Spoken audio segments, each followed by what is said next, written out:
Hello, this is Margaret Knoll with the League of Women Voters of Portland, and you are watching the Video Voters Guide. We, in cooperation with MetroEast Community Media, are here interviewing candidates running in the May 2020 primary election. With me today is Cameron Whitten, running for Metro Councilor District 5. Welcome, Cameron. Thank you so much for having me here today. Could you please tell us a little about yourself and why you were running? Thanks, Margaret. So my name is Cameron Whitten. I am a small business owner. I'm a community activist. I'm a nonprofit executive, and I'm a candidate for Metro Council District 5. And I'm running for Metro Council because I don't want to see Portland become just another overpriced West Coast city. At one point, I was an 18-year-old homeless youth on the streets of Portland. I have seen personally the deep disparities here in our society. But at the same time, I have seen the best of Portland. Thanks to the generosity of local nonprofits and the people who live here, I and others like me had access to resources so that we could find housing, find employment, and ultimately define our own futures. But we are facing a crisis in our region: growing inequality, the looming climate emergency, or the fact that our communities are more diverse than ever, and yet we're seeing our institutions and policies stagnate and are leaving people behind. As our regional government, Metro could be poised to deliver bold solutions on our most critical issues. But we need a new kind of politics, and we need leadership that understands and represents the lived experiences of the people who live in our district. If elected, I will bring more than a decade of Portland-grown leadership, both lived and executive, to Metro Council. I have served on government advisory committees for TriMet, City of Portland, Multnomah County. I have been a champion for inclusion and serving our most vulnerable as a nonprofit executive director for groups like Know Your City and Q Center. And I have helped to pass legislation, and I've helped to lead movements and organizations to advocate on behalf of all Portlanders. And so, we're grateful to have a campaign that's been endorsed by over 150 community leaders and organizations, and it speaks to our vision for Metro, working with a broad, diverse, and inclusive coalition so that we can provide bold solutions to ensure that Portland has an economy that works for all, that we have bold and courageous leadership on affordable housing, that we take action on climate in a way that includes and uplifts our entire community. You can find out more on my website, whittenfororegon.com.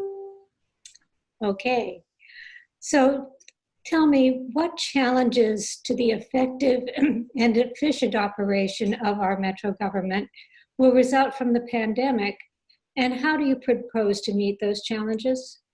Thank you.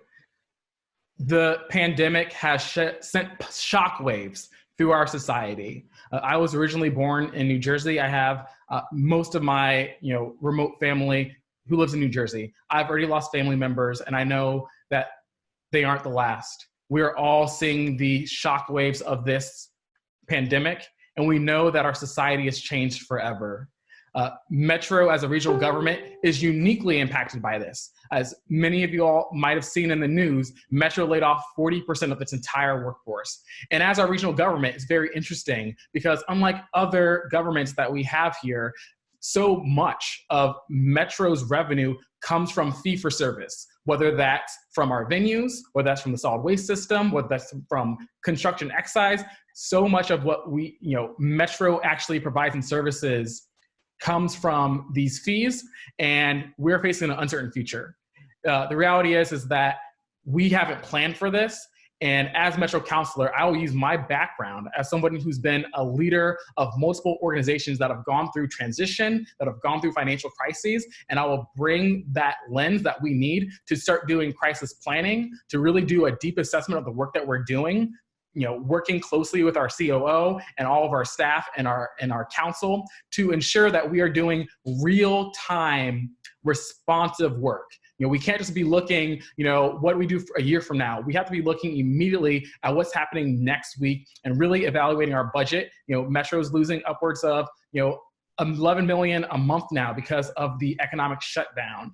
So we have to take seriously assessing everything that we're doing. It's not going to be easy. We have so many governments and businesses and people who are having to face layoffs and closing down facilities. We are not alone, but we have to do that work. And we also have to stay resilient and realize that we will emerge from this, and we need to emerge from this as strong as possible. Metro needs to be on the forefront of creating a pandemic resiliency plan so this never happens again.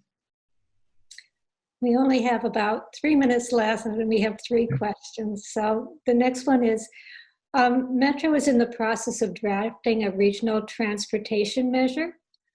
What expectations do you have that the planned expenditures will achieve state and national goals for reducing greenhouse gas emissions? Thank you. We have a limited window to address our looming climate emergency.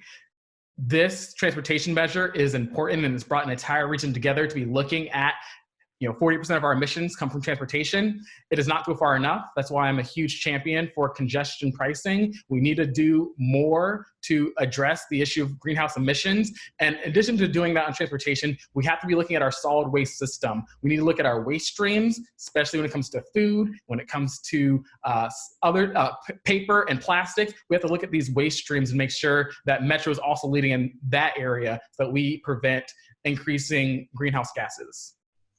Great. How would you assess Metro's efforts to address the affordable housing and homelessness crisis? So for more than a decade, I have seen and worked on our affordable housing crisis.